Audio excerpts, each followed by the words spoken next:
प्रथमे तो मुझे कलाहांडी जिला प्राथमिक शिक्षक संघ साधारण संपादक धीरेन्द्र पट्टनायक। आज आमर जनवरी 16 तारीख कलाहांडी जिला प्राथमिक शिक्षक संघ शिक्षक भवन 15तम प्रतिष्ठा दिवस। आज यही दिन 2010 मसीहा ठीक यही दिन महामहिम Bharat Ratna missile man doctor APJ Abdul Kalam कर कमल रे शिक्षक भवन उद्घाटित होता। तो तांकर से स्मृति रे से दिन से समय से स्मृति रे सब वर्ष आम पालन करूँ प्रतिष्ठा दिवस। और से ठारे आम कृतज्ञता रखू, धन्यवाद रखू जो मानकर अवदान रे जो माने कर चेष्टा रे शिक्षक भवन तैयारी होता। और जो मानकर चेष्टा रे आमर पुष्पेन्द्र सिंह महोदय, प्रदीप्त नायक महोदय, बलभद्र माझी महोदय, स्वर्गत विक्रम केशरी देव महोदय से चेष्टा रे अवदान रे शिक्षक भवन तैयारी होता। और आमर मिसाइल मैन ये पदार्पण करते।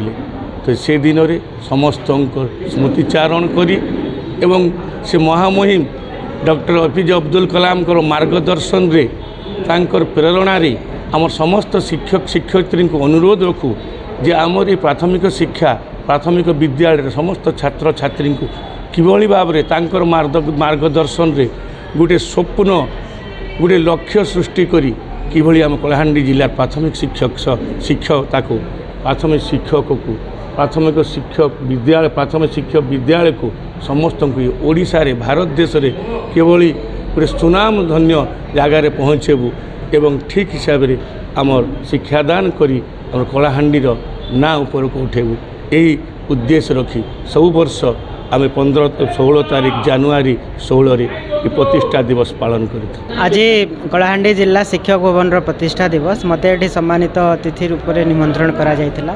तो आज शिक्षक मानकर जो शिक्षक भवन प्रतिष्ठा दिवस उपलक्षे तांको अभिनंदन जणाई।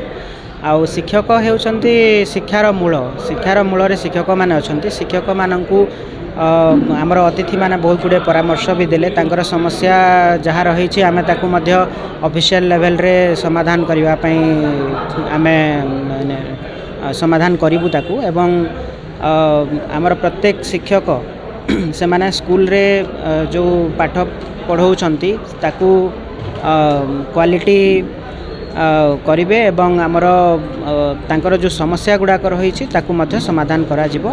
तो समस्त शिक्षक माननकु सही वार्ता गुड़ाक दिया हला एवं तांकू शुभेच्छा दिया गला। आशा करूछु वीडियोटी आपनको भल लागिथिबो। एबले अपडेट खबर जानिबा पई दिनलिपि लाइव सहित जोड़ी रहंतु। आम चैनल को लाइक शेयर सब्सक्राइब करंतु एवं बेल आइकन को क्लिक करंतु। धन्यवाद।